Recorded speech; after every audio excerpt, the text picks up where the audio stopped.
Whether your summer activities involve working in the garden or working out, it's important to stay hydrated.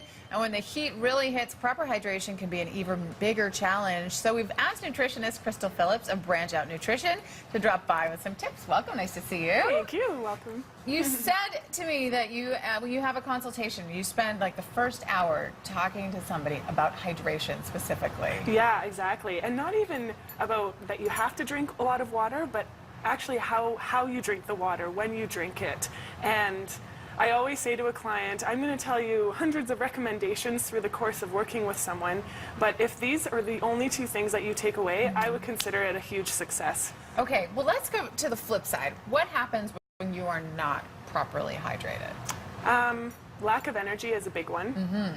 Digestion works slowly, and I guess absorption of nutrients, delivery of nutrients to all of your cells. Basically, everything doesn't work as well as it should.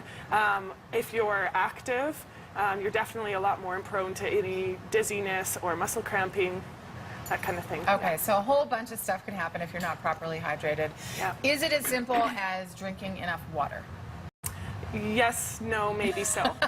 You've heard that one before. I have. Okay, explain. So, everyone knows we need to drink lots of water. Our bodies are made up of mostly water. We need to be drinking it throughout the day, but more importantly, get into the habit of drinking a glass of water first thing when you wake up. Because when you think about it, you go to sleep for X amount of hours, you're sweating and you're breathing all night, and think of like a cold January day. What do you think is the first habit that people get into? Sure.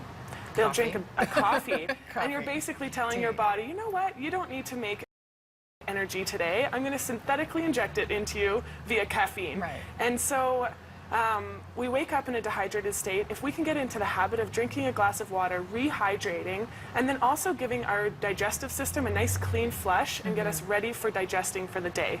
Okay, I'm happy to say that I do that. Awesome. I do that. Okay, but it's you brought in some ingredients to help us make something that contains electrolytes. We hear that sort of a buzzword, but what are electrolytes actually? Electrolytes are pretty simply salt. Yeah. They're different minerals that we lose in our sweat and that we need to replace, just like we need to replace water. They also help bring in the water. So we can drink all the water in the world, but if we don't have enough electrolytes to sort of absorb it, then we could actually become dehydrated.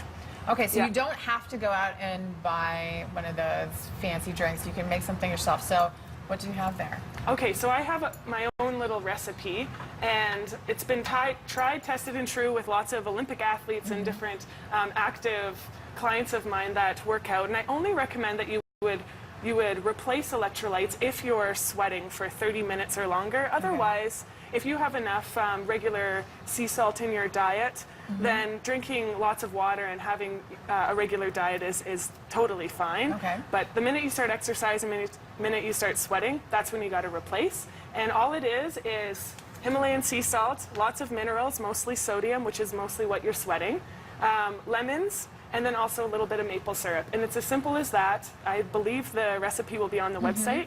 Yeah, because I can't actually remember the exact amount. The ratio, okay, yeah. We'll have it up at breakfasttelevision.ca.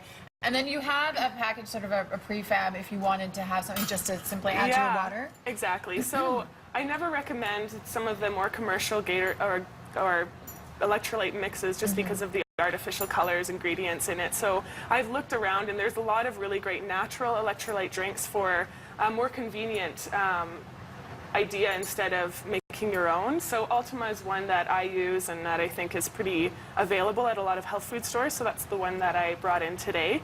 But going back to the water, I just wanted to say one other thing. With not only do you need to drink lots of water, starting with 1 glass of water first thing in the morning, but you also want to drink all your water between meals and never while you're eating. Yeah, I hear that again and again. What does that do to your digestion? So basically, when we're eating food, our body is releasing digestive enzymes, and if we were to drink a bunch of water, we would dilute those digestive enzymes, making it a lot more energy taxing and longer for us to digest the food and properly absorb the nutrients from the food.